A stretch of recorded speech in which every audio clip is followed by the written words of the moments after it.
कहानी का पूरा आनंद लेने के लिए कहानी के पिछले सभी भागों को ज़रूर देखें। उसका लिंक मैं आपको डिस्क्रिप्शन बॉक्स में दे दूँगी और साथ में कमेंट बॉक्स में पिन भी कर दूँगी, तो आप वहाँ से भी जाकर देख सकते हैं। उस बात को करीब 5 महीने बीत चुके थे, पर इन 5 महीनों में मयंक अपनी बिट्टी से काफ़ी दूर हो गया था। बहुत मतलब होने पर ही बात करता था और इन्हीं सब में उसे एक अच्छा रिश्ता मिल गया था। सानवी के लिए आज अभी मयंक दामोदर जी के साथ ही बैठा था और अभी भी पापा आपसे कुछ बात करनी थी। किस बारे में? एक बहुत अच्छा रिश्ता पता चला है हमारी बिट्टी के लिए। लड़का अच्छा काम करता है और उसका घर परिवार भी ठीक है। मेरे एक दोस्त के रिश्तेदार का बेटा है। वाह, ये तो बहुत अच्छी बात है। तो पता करो सब कुछ, उसके बाद घर पर बुला लेते हैं। अपने दोस्त से बोल दो कि बात कुछ आगे बढ़ाए। जी पापा, मैंने उससे बात की थी। लड़के वालों को सिंपल लड़की चाहिए और घरेलू। तब तो ठीक है, तुम बात करके बताना मुझे। जी पापा। मयंक खुश हुआ कि दामोदर जी ने उसकी बात मानी। ऐसा कोई भाई या बाप नहीं होता जो कि अपनी बहन या बेटी की ज़िंदगी बर्बाद करे। मयंक को भी लगा था कि जो वो कर रहा है बहुत ही अच्छा कर रहा है अपनी बहन के लिए, पर उसे क्या पता था कि उसका एक फैसला उसकी ज़िंदगी बर्बाद कर देगा। जब शोभा जी ने बिट्टी को रिश्ते के बारे में बताया तो वो भी मान गई, क्योंकि इनकार करने का कोई सवाल नहीं था। शादी आज नहीं तो कल होनी ही थी और कुणाल को भूल चुकी थी वो। आज उसे देखने लड़के वाले आने वाले थे और वो अपने रूम में कपड़ों के बीच घिरी थी। क्या पहनूं, कुछ भी समझ नहीं आ रहा। और माँ ने भी बोला था कि कुछ ढंग का ही पहनना। बिट्टी ये क्या कर रही है? अभी तक तो रेडी भी नहीं हुई। माँ, मुझे समझ नहीं आ रहा कि मैं क्या पहनूं। उसने अपनी परेशानी शोभा जी के सामने रखी तो वो मुस्कुरा उठी। उन्होंने प्यार से उसके सर पर हाथ फेरा और अपने साथ लाई एक साड़ी उसके सामने रख दी। ये देख, कैसी लग रही है? अच्छी है ना? पर माँ, ये अजीब नहीं लगेगी मुझ पर? कोई अजीब नहीं लगेगी, बल्कि तू इसमें और भी प्यारी लगेगी। मैं तुझे अच्छे से रेडी कर दूंगी, देखना लड़का तो तुझ पर फिदा ही हो जाएगा। कोमल वहां आते हुए बोली। सानवी उसकी बात पर शर्मा गई और उसने अपना चेहरा छुपा लिया। ये देख, दोनों ही हंस पड़ी। शोभा जी उसके लिए एक पीले रंग की साड़ी लाई थी जो कि उन्होंने अभी नई खरीदी थी। कोमल बेटा, इसे तैयार कर देना अच्छे से और जब मैं बोलूं तभी उसे नीचे लेकर आना, वो हिदायत देती हुई बोली और फिर बाहर चली गई। कोमल ने बहुत ही अच्छे तरीके से सानवी को साड़ी पहना दी थी और वो सच में बहुत प्यारी लग रही थी हल्के मेकअप में। रोनित की माँ उससे कुछ सवाल जवाब की, जिनका जवाब सानवी ने दिया। उन सबको सानवी बहुत ही प्यारी लगी थी और उन्होंने रोनित और सानवी को अकेले बात करने के लिए भी भेज दिया। हालांकि उसे कुछ समझ नहीं आ रहा था खास कि क्या बोलेगी। कोमल ने उसे किसी अजनबी से बात करने में उसे हौसला दिया कि ज़िंदगी भर का सवाल है तो एक दूसरे को जानना तो होगा ही और बात भी करनी होगी। पहली दफ़ा बातचीत के दौरान रोहित का स्वभाव बिट्टी को ठीक ठाक ही लगा था और ऐसी कोई कमी नहीं लगी कि वो मना कर सके, तो वो भी मान गई। उसका रिश्ता रोनित के साथ तय हो गया था। शादी की डेट 3 महीने बाद की निकली थी। दोनों कभी कभी फ़ोन पर बात कर लिया करते थे, पर शादी के दिन जो हुआ इसका अंदाज़ा किसी को भी नहीं था। उन्होंने अचानक से ही दहेज की मांग कर ली थी और मयंक की स्थिति ऐसी नहीं थी कि वो इतनी जल्दी कुछ इंतजाम कर सके। फिर भी उसने इधर उधर से कोशिश करके उसे एक गाड़ी दिलवाई थी और ज़रूरत का सारा सामान भी। पर रोनित का परिवार इतने से ही खुश कहाँ था। शादी तो हो गई थी, पर अब बिट्टी की भी ज़िंदगी में भूचाल आना शुरू हो गया था। पहले तो सानवी को घर में दहेज के बारे में कुछ नहीं पता चला था। शोभा जी उसके ख्यालात अच्छे से समझती थी। उन्हें पता था कि अगर सानवी को एक बार भी दहेज के बारे में पता चला तो हो सकता है वो शादी के दिन ही मना कर दे, और अगर ऐसा होता तो उनकी बहुत ही ज़्यादा बदनामी होती। इसलिए उन्होंने तो उससे छुपा लिया था, पर ये बातें छुपती कहाँ है।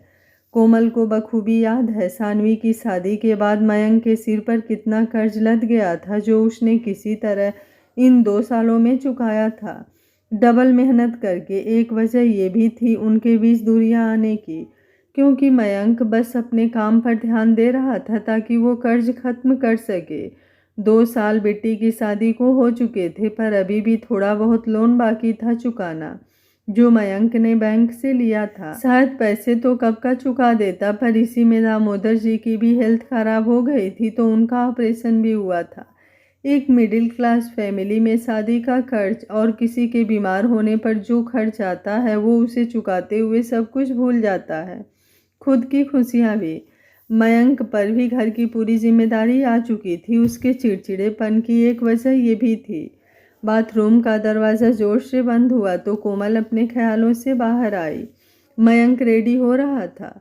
क्या हुआ, कोई बात है क्या? तुम अभी तक बैठी हो? उसकी नज़र जैसे ही कोमल पर गई उसने सवाल किया।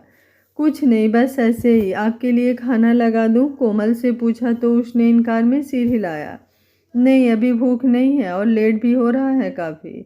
सुबह तो बोल रहे थे कि दोपहर में जाना है और अब इतनी जल्दी निकल रहे हैं। पहले बताया होता तो मैं कब का खाना लगा देती। यार, इसमें मैं क्या कर सकता हूँ? जब फ़ोन आ गया कि अभी आना है तो ना जाऊँ? मयंक कुछ फुसलाते हुए बोला तो कोमल चुप हो गई। मैं टिफ़िन पैक कर देती हूँ वरना भूखे रहेंगे, कहते हुए वो रूम से जाने लगी कि मयंक ने उसका हाथ पकड़ लिया। हाथ छोड़िए, वो अपना हाथ उससे अलग करने लगी, पर मयंक की पकड़ भी सख्त थी। उसने कोमल को अपनी तरफ घुमाया। उसकी डबडबाई आंखों को देखकर मयंक के चेहरे पर कुछ नरमी आई और खुद पर ही गुस्सा साया उठा। मैं ठीक हूँ, ये तो बस यूं ही निकल आते हैं, इन पर जोर नहीं चलता ना दिल का। कोमल ने मुस्कुराने की कोशिश की। उसने कुछ ना बोलकर कोमल को अपनी बाहों में समेट लिया और खुद से चिपका लिया। मयंक की मजबूत पकड़ और करीबी पाकर उसके रुके आंसू बह निकले।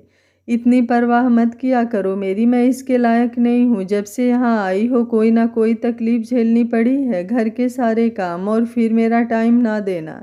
कभी भी कुछ भी बोल जाना तकलीफ देता है, तुम्हें मैं समझता हूँ, पर मैं मजबूर हूँ। इतनी सारी जिम्मेदारियों के सामने दिलभन की झिड़क कहीं ना कहीं निकल ही जाती है। मयंक ने कहा। आज वाकई उसे बुरा लग रहा था अपने बर्ताव और कोमल की फिक्र को देखकर। मुझे आपसे कोई शिकायत नहीं, समझती हूँ आपको, बस कभी कभी नहीं रोक पाती खुद को। उसने अपने बंद आंखों से अपना हाथ उसकी पीठ पर कसते हुए कहा। बिट्टू से मिल लीजिए एक बार, कोमल ने कुछ देर बाद कहा तो मयंक की पकड़ ढीली हो गई। उसने कोमल को छोड़ दिया और अपनी टाई बांधने लगा। भैया, बिट्टी की आवाज़ सुनाई पड़ी। मयंक कोमल दोनों ने उस तरफ देखा जहाँ वो खड़ी थी। आता हूँ शाम को, उसने कोमल को देखकर कहा और बाहर निकलने लगा। बिट्टी ने उसकी शर्ट का एक कोना पकड़ लिया जैसे बचपन में पकड़ती थी, जो देख मयंक रुक गया। लेट हो रहा है, आकर बात करता हूँ, ध्यान रखना अपना और आराम कर। उसने बिट्टी के बालों पर हाथ फेरा और वहाँ से चला गया। परेशान मत हो, थोड़ा टाइम दे उन्हें, कोमल ने प्यार से बिट्टी के गाल को सहलाते हुए कहा और फिर उसका हाथ पकड़कर बाहर ले आई और खाना खिलाने लगी उसे। इधर व्योम हॉस्पिटल में था, वो एक सर्जरी में बिजी था। प्रेरणा जब उसके केबिन में आई तो वहाँ व्योम को ना देखकर वहीं बैठ गई। तभी एक वार्ड बॉय आया और एक फाइल रखकर चला गया। ये किसकी रिपोर्ट है? उसने व्योम के नाम का बिल देखकर वो खुद से बोली और वो रिपोर्ट्स की फाइल चेक करने लगी। प्रणु, तुम यहाँ, और ये फाइल क्या देख रही हो? उसने आते ही उसके हाथ से फाइल छीन ली। क्या हुआ, ऐसे क्यों घबरा रहे हो? उसने पूछा तो व्योम ने खुद को शांत किया। ये सानवी की रिपोर्ट्स है। व्योम ने पहले नाम देखा, फिर एक नज़र प्रेरणा पर डाली और उसे पढ़ने लगा। पढ़ते हुए उसके चेहरे के भाव बदले। ये कैसे हो सकता है? सानवी के शरीर के उन निशानों को देखकर मेरे मन में जो आया था वो सब मेरा वहम ही नहीं था, सच है। उसके साथ डोमेस्टिक वायलेंस। वो अपने में ही जूझ रहा था क्योंकि ये यकीन करना कुछ मुश्किल सा था उसके लिए। बी, सानवी कौन है? और इसका बिल भी तुमने पे किया है और तुम्हारा नाम भी रिपोर्ट्स पर है उसके घर वालों की जगह? प्रेरणा ने सवाल किया। सानवी जब से यहाँ आई थी कम से कम कोई टार्चर करने वाला तो नहीं था और यही वजह थी कि उसे कुछ बेहतर महसूस हो रहा था। हाँ, पर मन में कुछ डर भी था कि क्या होगा आगे, कैसे बताएगी वो सबको सच कि वो क्या झेल रही है। बिट्टी, क्या सोच रही हो बेटा? आकर अपने पापा के पास बैठ जाओ थोड़ी देर। खाने के बाद दामोदर जी को हाल में ही रखे सोफे पर बैठे थे, सानवी को खड़ा देखकर बोले। आई पापा, वो अपनी सोच को विराम देते हुए बोली और आकर उनके पास बैठ गई। दामोदर जी बोले, कैसे हैं सब वहाँ? दामाद जी ख्याल तो रखते हैं ना तेरा? कोई दिक्कत तो नहीं होती? सानवी बोली, जी सब ठीक है, कोई दिक्कत नहीं होती, वो तो बहुत ध्यान रखते हैं सबका। कभी कभी तो घूमने ही आ जाया कर, बहुत याद आती है, शोभा जी ने उसका सिर सहलाते हुए कहा। तो वो उनकी गोद में सिर रख ले। बहुत मन होता है पर जिम्मेदारियां और काम के बीच समय नहीं मिल पाता, उसने उदास लहजे में कहा। तो वो भी कुछ ना बोल सकी। अच्छा आप लोग बातें करिए, मैं भाभी की हेल्प कर देती हूँ। कुछ देर बाद वो बोली और कोमल के पास आ गई। अरे बिट्टी तुम, कुछ चाहिए क्या? कोमल जो बर्तन साफ कर रही थी उसे देखते ही सवाल की। नहीं भाभी, कुछ नहीं चाहिए, आप जाइए भैया के पास, मैं देख लूँगी, यहाँ का थोड़ा सा ही तो काम है, वो कोमल का हाथ पकड़ते हुए बोली। बिट्टी हाथ छोड़ मेरा और मुझे करने दे, तू मेरे साथ खड़ी रह बस, या जाकर आराम कर, कोमल ने प्यार से कहा। सानवी बोली, काम तो आप कर रही थी ना सारा दिन, तो थक गई होंगी, मुझे बताइए अब क्या करूं? अच्छा मेरी माँ, जाकर अपने भैया को ये चाय दे आ, उन्हें कुछ काम करना है, तो उन्होंने कहा था कि बीच में एक चाय दे आऊं, कोमल ने बर्तन धुलते हुए कहा। आप ले जाओ वो, वरना मुझे देख कर नाराज। बेटा वो भाई हैं तेरे, इतना नहीं डरते, और वो भी बहुत प्यार करते हैं तुझसे। अगर ऐसा करेगी तो कभी ये भाई बहन का रिश्ता पहले जैसा नॉर्मल नहीं होगा। तू तो एक कोशिश करके देख, कोमल ने उसे समझाया। तो वो मान गई और मयंक के लिए चाय बनाकर उसे देने आई। इधर मयंक, जो कि अपने काम में लगा हुआ था, कदमों की आहट पाकर उसे लगा कोमल ही होगी। आज तो बड़ी जल्दी फुर्सत मिल गई तुम्हें, उसने अपनी नज़रें उठाए बिना ही कहा। भैया मैं बिट्टी। उसकी धीमी आवाज़ उसके कानों में पड़ी तो उसने अपनी निगाहें उस तरफ की। आ जाऊं? वो जो दरवाजे पर खड़ी थी उसने परमिशन मांगी। मयंक ने अपनी नज़रें हटाई और सर हिला दिया तो वो कुछ मुस्कुराती हुई अंदर आ गई। भैया आपकी चाय। थैंक यू, रख दे इधर। मयंक ने उसे टेबल पर इशारा किया और वापस से अपने काम में लग गया। वो कुछ देर इंतज़ार करती रही, वो कुछ बोले, लेकिन मयंक तो अपने काम में ही मगन था। भैया ऐसे तो मत कीजिए, कम से कम बात तो करिए ना, तकलीफ देती है आपकी बेरुखी मुझे, उसने रुधी सी आवाज़ में कहा। शायद मेरी बातों की और मेरे विचार की ज़रूरत ही तुझे नहीं रह गई है कि मैं तुझे कुछ बोल सकूं या समझ सकूं। भैया ऐसा बिल्कुल भी नहीं है, आपकी जगह मेरी लाइफ में कोई नहीं ले सकता। एक आप तो थे जो हमेशा हर वक्त मेरे साथ खड़े हुए। जब मम्मी पापा भी साथ नहीं दे रहे थे तभी भी आपने पूरे समाज में मेरा साथ दिया, सबसे लड़ाई की। हाँ लेकिन फिर भी मेरी बहन ने मुझसे इतनी बड़ी बात छुपाई। मैं ये नहीं कहता कि तुमने कोमल को बताकर गलत किया, पर बिट्टू बेटा, सबसे पहले मैं तेरे साथ हूँ, क्या मेरा इतना भी अधिकार नहीं कि मैं तेरे बारे में कुछ जान सकता? मैं बस अपनी बहन की खुशियाँ चाहता हूँ, मैं हमेशा वही किया जिससे तुझे खुशी मिले, और सच का साथ दिया है। अच्छा छोड़िए सब, ये बताओ रोनित कैसा है? कुछ ज़्यादा ही नहीं बिजी हो गई वहाँ जाकर कि कॉल तक नहीं कर सकती? मेरा तो तू छोड़ ही दे, मुझे तो ऐसे भी कोई ख़ास मतलब नहीं है, पर माँ पापा तो हमेशा इंतज़ार करते रहते हैं, और तेरी भाभी भी। वो कुछ सामान्य रहने की कोशिश करता हुआ बोला। बहुत काम रहता है, उसने धीरे से कहा। काम रहता है? क्या नौकर बनाकर रख दिया है उन्होंने तुझे? पहले तो बड़ा बोल रहा था कि नौकर भी लगे हैं उसके घर में, तो क्या इतना भी टाइम नहीं मिलता तुझे? उसकी बात सुन मयंक कुछ खींच चुका था, जो देख सानवी भी कुछ घबरा गई। नहीं भैया ऐसा कुछ भी नहीं है, वो तो मेरा हर काम में हाथ भी बटाते हैं। दरअसल बात यह है कि मेरा फ़ोन ख़राब हो गया था और फिर थोड़ी प्रॉब्लम चल रही थी तो नया नहीं दिला पाए। कोई बात नहीं, चल तेरे लिए नया फ़ोन ले आऊँगा, उसने सानवी का गाल थपथपाया। बहन थी वो, उसकी कितने दिन नाराज़ रह सकता था उस बात से। प्यार तो बहुत करता था उससे। 2 साल पहले सानवी की शादी हुई थी, उसके बाद महज 2-3 बार ही वो मायके आई थी, और जब भी आती रोनित के साथ पल भर के लिए, और इस बार रुकी भी थी तो उनके रिश्ते को कुछ टाइम मिल पा रहा था, और दूसरी बार कोशिश भी की। मुझे कुछ नहीं चाहिए अब, बस आपका प्यार ही काफ़ी है, वो मयंक से बोली तो वो मुस्कुरा दिया। एक नई सुबह हो चुकी थी, जाने क्या लाने वाली थी ये। कुछ रिश्ते जो धीरे धीरे सुलझने की कगार पर थे, वहीं कुछ शायद और भी उलझने वाले थे। हर रोज़ की तरह आज कोमल जगी तो मयंक सो रहा था, वो उसे हक किए ही सो रहा था। उसने धीरे से मयंक का हाथ अपनी कमर से हटाया। हर रोज की तरह उसने कुछ देर उसे निहारा, फिर उसके माथे पर बिखरे बालों को सही किया और उसके माथे को चूम लिया।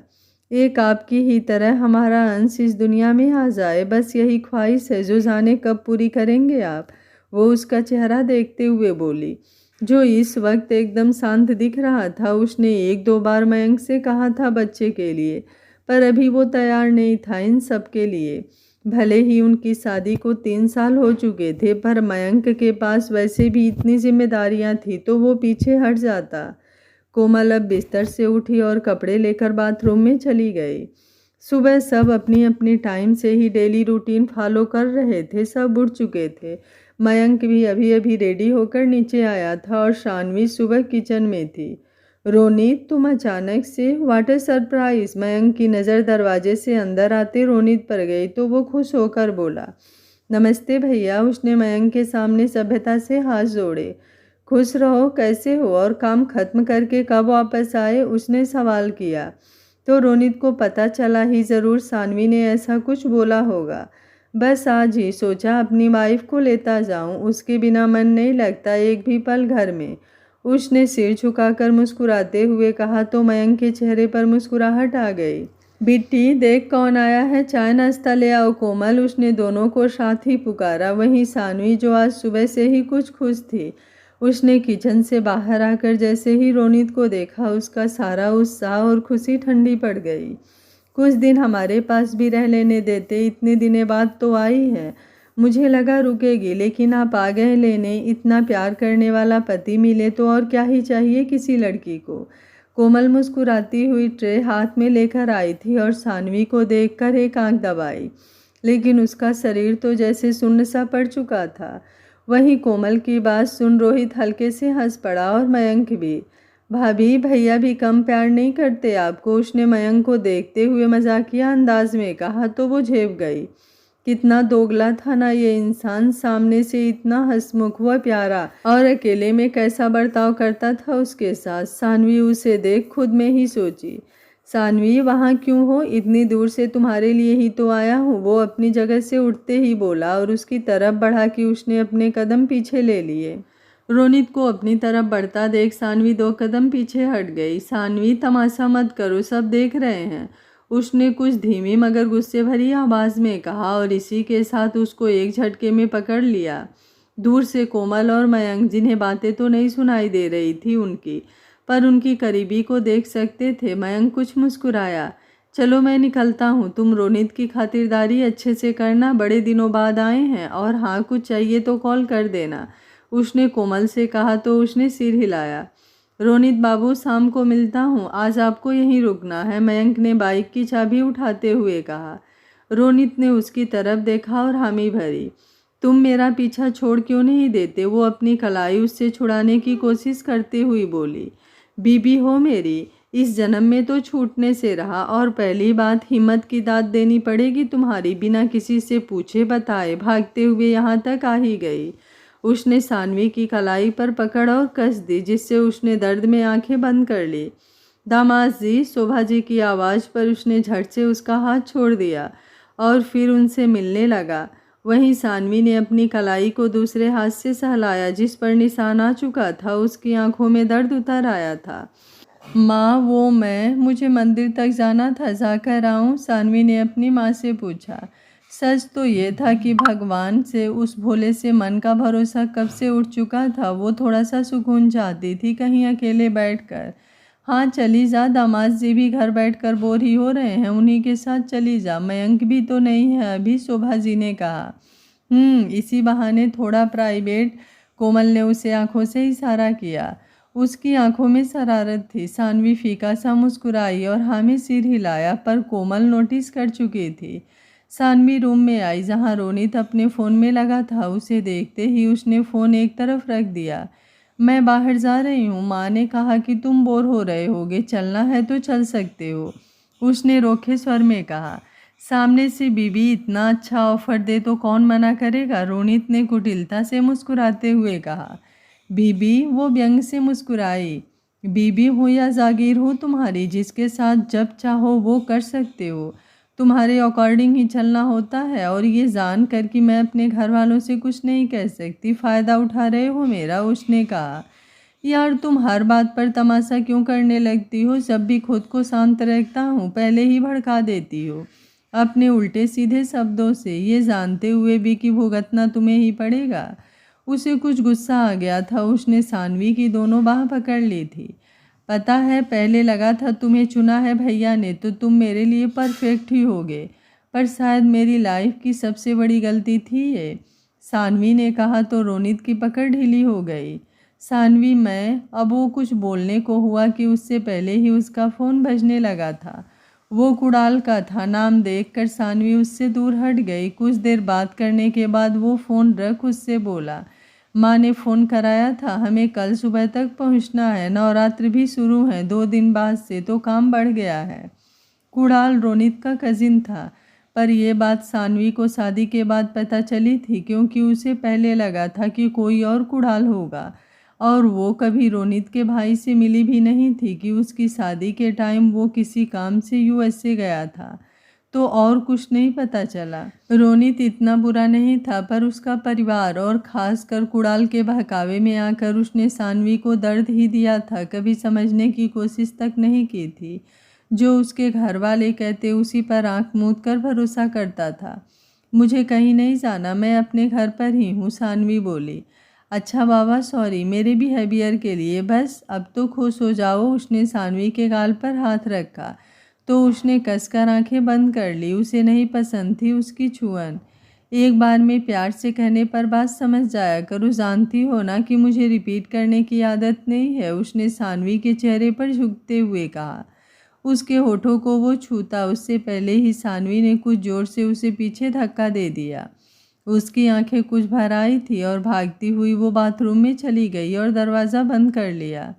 सच ही कहता है कुणाल, इस लड़की के नखरे बहुत ज़्यादा है। एक तो इतना टकर टकर जवाब देना, जुबान एक पल के लिए नहीं बंद होती। कोशिश करता हूँ कि प्यार से समझ जाए, पर इसे तो आदत हो गई है जैसे इसका पति हूँ, पर मजाल है कभी रिस्पेक्ट दी हो या मेरा हक। बस बहुत हुआ इस बार। इसे बताता हूँ कि ये रोनित क्या चीज़ है। बहुत देख लिया मेरा ये नर्म व्यवहार। उसने अपने बाल पकड़ लिए और गुस्से से बोला। वहीं बाथरूम में सानवी शावर के नीचे खड़ी थी। पानी उसके ऊपर गिर रहा था, साथ ही उसके आंसू भी। कितनी मुश्किल से वो खुद को बचाती थी, हर वक्त राक्षस जैसे लोगों के बीच रहते हुए भी खुद को इज्जत को हाथ ना लगाने देना। हाँ, वो उसका पति था बेशक, पर क्या नाम का पति होने से वो सौंप देती उसे खुद को? कितनी मारपीट, कितना टॉर्चर सब सह रही थी वो। मानसिक तनाव पैदा हो चुका था उसके मन में, फिर भी वो लड़ रही थी, और यही वजह थी शायद कि रोनित उस पर और अपना गुस्सा निकालता था। उसने सोचा था कि मयंक को सब बता देगी, पर यहाँ घर में देखकर सबको पापा को हार्ट अटैक आ चुका था। ये सब जानते हुए वो कुछ नहीं बोल पा रही थी कि कहीं इसी सब में वो उन्हें भी ना खो दे। और इधर प्रेरणा के पूछने पर व्योम ने उसे सब कुछ बता दिया था। ये भी कि सानवी वही लड़की है जिससे पहले उसकी शादी तय हुई थी, और जो भी कुछ इन दिनों हुआ था, साथ ही उस रिपोर्ट के बारे में भी। तुम क्या चाहते हो? प्रेरणा ने सवाल किया। मुझे नहीं, पर यार मुझे फिक्र हो रही है उसकी। तुम्हें पता है, जितना मैं उसे जानता हूँ वो चुप रहने वाली लड़की तो बिल्कुल भी नहीं है। कुछ भी हो सीधा मुंह पर बोलने की आदत है, और डरती तो बिल्कुल भी नहीं किसी से। फिर वो ऐसा क्यों कर रही थी यही समझ नहीं आ रहा। जब वो यहाँ थी तो मैंने पूछा भी था उससे कि कुछ हुआ है, कोई बात है तो मुझसे शेयर कर सकती है, पर उसने कुछ नहीं कहा, और फिर अचानक से बिना मिले बिना कुछ बताए ही चली गई वो। व्योम के चेहरे पर उसकी चिंता साफ झलक रही थी, जो प्रेरणा भी महसूस कर पा रही थी। प्रेरणा बोली, भी वो सगाई में थी क्या हमारे? व्योम बोला, थी। तो क्यों ना एक बार उस दिन की फ़ोटोज़ और वीडियो चेक करें, क्या पता कुछ मिल जाए कि कहीं यहाँ ही उसके साथ कोई प्रॉब्लम तो नहीं हुई, या किसी ने कुछ कहा। प्रेरणा ने जब कहा तो व्योम को उसकी बात पूरी तरह से सही लगी, और दोनों सगाई वाले दिन की वीडियोस देखने लगे। मॉम ऐसा कैसे कर सकती हैं? वो काफ़ी हैरान था। जब उसने सब देख लिया तो वो बोल पड़ा, उसने देखा था कैसे लेडीज कुछ भी बोल रही थी सानवी को, और व्योम की खुद की माँ भी उन्हें मना नहीं कर रही थी। उसके ही घर रुके थे हम उस बार, उसकी फैमिली ने हमारा इतना सत्कार किया था, और मॉम ऐसा कैसे कर सकती हैं। मैंने उसकी ज़रा सी हेल्प क्या की, वो भी अपनी गलती पर, तो भी इनकी ही वजह से वो गई है। मुझसे कुछ भी बोल। व्योम ने अपना माथा पकड़ लिया। प्रणु, मुझे जाना होगा, मुझे माफ़ी मांगनी होगी उससे, और इन रिपोर्ट्स का सच भी पता करना है कि क्या सच में वो इतना कुछ सहन कर रही है। अगर हाँ तो क्यों। वो प्रेरणा से बोली। प्रेरणा बोली, पर भी कुछ परवर नहीं, मैंने फैसला ले लिया है। उसने कुछ सख्ती से कहा तो वो चुप हो गई। वो घाट पर बैठी थी अकेले ही। रोनित से हुई बहस के बाद वो काफ़ी देर तक रोई थी। उसे कुछ समझ नहीं आ रहा था कि क्या करे, घर में बता दे कि ना बताए। फिर अकेले ही मंदिर के लिए आ गई थी और अब घाट किनारे बैठी थी।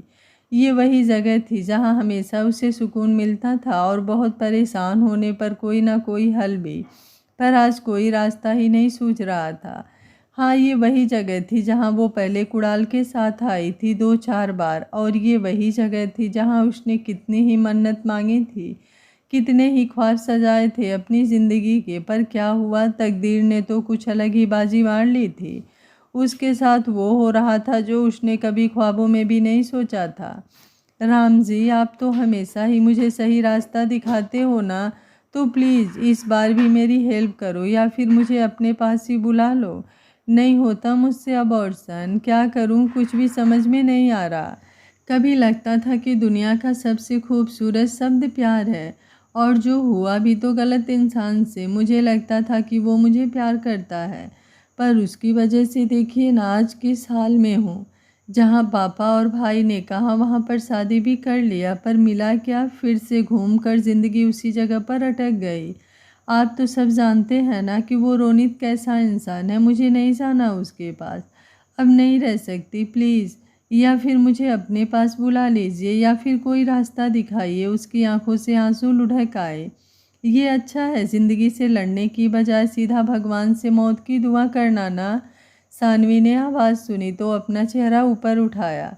उसके सामने व्योम खड़ा था। पल भर को तो जैसे उसे अपनी आंखों पर यकीन ही नहीं हुआ। व्योम, वो भी यहाँ?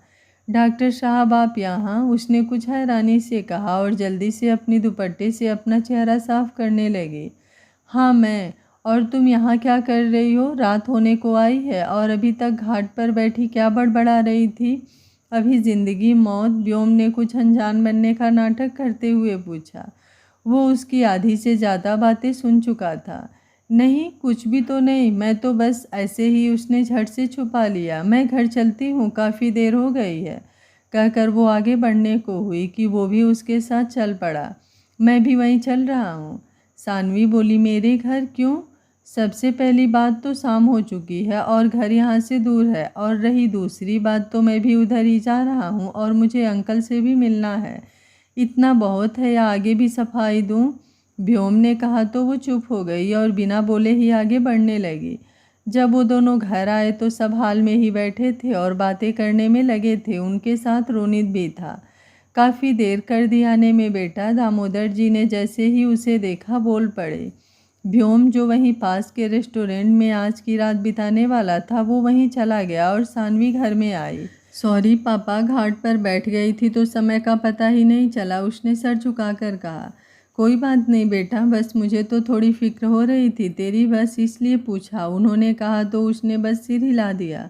मैं तो सोच रही थी कि तू रुकेगी, पर अब रोनित जी बोल रहे हैं कि कुछ ज़रूरी काम है तो सुबह ही तुम सबको निकलना पड़ेगा, कोमल ने कुछ उदासी से कहा। अरे भाभी, आप परेशान क्यों हो रही हैं? सब लोग जल्दी ही आएंगे, फिर मिलेंगे आप सबसे, रोनित ने मुस्कुराते हुए जवाब दिया। सानवी ने एक नज़र उस पर डाली और फिर पूरी तरह से उसे इग्नोर करती हुई किचन में आ पानी पीने लगी। उसके दिमाग में अभी भी व्योम का यहाँ आना कुछ खटक रहा था। उसके मन में यही चल रहा था कि व्योम ने उससे कुछ पूछा क्यों नहीं पूछा कि वो उसके घर से उसे बिना बताए क्यों आ गई थी, या फिर कोई लड़ाई भी नहीं की। बेटी, तेरे हाथ पर निशान कैसा है? कोमल कुछ सख्त से लहजे में बोली। सानवी ने देखा तो वो उसके पास ही खड़ी थी। कुछ भी तो नहीं भाभी, बस ऐसे ही हो गया होगा, शायद किसी चीज़ से एलर्जी की वजह से। उसने अपनी कलाई पर पड़े उंगलियों के निशान को छुपाते हुए कहा। तुझे पता है कि तू बिल्कुल भी झूठ नहीं बोल पाती, कोमल ने शांत लहजे में कहा तो वो उसे देखने लगी। पर भाभी मैं झूठ कहाँ, उसने अटकते हुए कहा। कोमल बोली, अच्छा तो सच बोल रही है, मेरी आंखों में देखकर बोल ये शब्द, और फिर तेरी जुबान क्यों लड़खड़ा रही है? ये एलर्जी का निशान है या किसी और का? मुझे बहुत अच्छे से पता है। भाभी को बस ऐसे थोड़ी सी भाभी वो बस ऐसे थोड़ी सी लड़ाई कहकर उसने अपनी आंखें भींच ली। बेटा मुझे नहीं पता कि सच में तुम दोनों के बीच क्या है। पति पत्नी के बीच लड़ाइयाँ भी होती है, कहाँ सुनी भी होती है, प्यार भी होता है और अंडरस्टैंडिंग भी। पर उसका ये मतलब तो नहीं कि हम एक दूसरे को इस कदर हर्ट करें। जब से रोनित जी आए हैं मैं देख रही हूँ कि तू कैसे बिहेव कर रही है। जब कुछ पूछो तो बताना भी ज़रूरी नहीं समझती। आज मम्मी भी यही सब बोल रही थी मुझसे। इतनी बड़ी हो गई है मेरी गुड़िया कि अपनी भाभी से भी बातें छुपाने लगी। हाँ मैं मानती हूँ कि तुम दोनों के आपस की बात होगी, पर क्या बात इतनी बढ़ने लगी कि उन्होंने तुझ पर यह अत्याचार भी करना शुरू कर दिया? भाभी प्लीज़ कुछ मत बोलिए, उसने हल्की दबी हुई आवाज़ में कहा। यहाँ क्या कर रही हो? चलो रूम में, मुझे नींद आ रही है। मुझे बता दो कहाँ सोना है, फिर तुम जाकर आराम से बातें करना। रोनित वहाँ आते हुए बोला। उसे देख कोमल भी चुप हो गई। हाँ चल रही हूँ, वो भी कोमल की बातों का जवाब देने से बचना चाहती थी, इसलिए झट से वहाँ से बाहर निकल गई। क्या बोल रही थी अभी अंदर? अगर ऐसा ही रहा ना तो सच में यहाँ लाना बंद कर दूंगा, और जो थोड़ी बहुत छूट मिली है ना वो भी घर की चारदीवारी के बीच रहकर बंद हो जाएगी तुम्हारी। और हम दोनों के बीच क्या बातें होती है, कैसा रिश्ता है, ये बाहर वालों को बताओगी अब तुम? वो बाहर आते ही उस पर भड़क उठा। मैंने उनसे कुछ भी नहीं कहा, और एक बात, वो भाभी है मेरी, उसने भी कुछ तीखे शब्दों में कहा। इधर रात में कोमल को आज नींद नहीं आ रही थी। उसे ये रह रहकर शक हो रहा था कि कुछ तो बात है जो सानवी बोलना चाहती थी पर बोल नहीं पाई। और क्या सच में बस गुस्से की वजह से ही रोनित ने उसका हाथ इतनी बेरहमी से पकड़ लिया था कि निशान हो गया था, या बात कोई और भी है, वो समझ नहीं पा रही थी। कोमल क्या कर रही हो? अब तो सो जाओ ना शांति से। मयंक उसे बार बार करवट बदलता देखकर बोला। जी बस नींद नहीं आ रही थी, कोमल ने कुछ सोचते हुए जवाब दिया। वो मयंक को बताती भी तो क्या, उसे खुद पूरी बात नहीं पता थी। मैं बिट्टू के लिए एक नया फ़ोन लाया था, उसका फ़ोन ख़राब हो गया था ना, मयंक ने कुछ देर बाद कहा। तो कोमल उसकी तरफ करवट लिए पलटी। ठीक किया, उसने जवाब दिया। मयंक ने उससे बात करने के लिए ही ये बात रखी थी उसके सामने, पर कोमल का मन तो कहीं और ही उलझा था, तो वो फिर से अपनी सोच में गुम हो गई। तबीयत ठीक है ना? मयंक ने उसके करीब खिसकते हुए उसके माथे से हाथ लगाया। सो जाइए, आप थके होंगे दिन भर के, उसने मयंक का हाथ अपने माथे से हटाते हुए कहा। मयंक को लगा कि उसे उससे ही प्रॉब्लम हो रही है तो दूर हटने लगा, लेकिन उसके दूर होने से पहले ही कोमल ने उसकी बाँह पर अपना सिर रख लिया और उसे पकड़ लिया।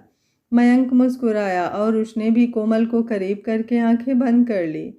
मयंक कभी नींद में गया ही था कि कोमल का फ़ोन रिंग करने लगा। उसने जल्दी से फ़ोन उठाकर साइलेंट किया ताकि कहीं मयंक ना उठ जाए। इतनी रात को इनका कॉल, वो खुद से बोली और धीरे से मयंक से आज़ाद होकर बालकनी में आई और कॉल बैक किया। सुबह सानवी के जाने की तैयारियां हो रही थी। रोनित ने बोल दिया था कि उन्हें जल्दी ही निकलना है। सानवी मन मारकर तैयार हो रही थी क्योंकि रात भर में भी वो कोई फैसला नहीं ले पाई थी। जल्दी से ब्रेकफास्ट खत्म करो यार, निकलना भी है वरना लेट हो जाएगा, उसने सानवी से कहा जिसने अभी तक एक निवाला भी नहीं खाया था। बिट्टी क्या हुआ, खा क्यों नहीं रही बच्चा? मैंने तो सब तेरी ही पसंद का बनाया है आज, शोभा जी उसे ना खाते हुए देखकर बोली। माँ मुझे आपके पास रहना है, कहीं नहीं जाना मुझे, वो सिसकते हुए बोल पड़ी। जो सुन सबकी आंखें बड़ी हो गई। वहीं रोनित को कुछ गुस्सा आया उस पर। बकवास बंद करो अपनी, उसने धीमे शब्दों में उसे डांटा। कोई बात है क्या बेटा? दामोदर जी भी परेशान हो उठे। पापा बस ऐसे ही बोल रही है ये, आप सबको देखकर भावुक हो गई होगी, उसने सानवी के कुछ कहने से पहले ही कहा और उसे अपने हाथ से खिलाने लगा। चलो निकलते हैं अब हम, उसने कहा। सानवी भारी मन से सबको देख रही थी। कहीं नहीं सहेगी वो, अगर उसका मन नहीं है तो। एक तेज आवाज गूंजी तो सबने दरवाजे की तरफ देखा। सब उस तरफ देखकर चौंक गए थे। सानवी तो सुन ही रह गई थी, ये यहाँ, और कोमल के चेहरे पर एक मुस्कान थी। आगे क्या होगा इस कहानी में जानने के लिए देखते रहिए कहानी का अगला भाग। अगर आपको कहानी अच्छी लग रही है तो वीडियो को लाइक, शेयर एंड चैनल को सब्सक्राइब कर लीजिएगा। Thank you for watching. मिलते हैं कहानी के अगले भाग में।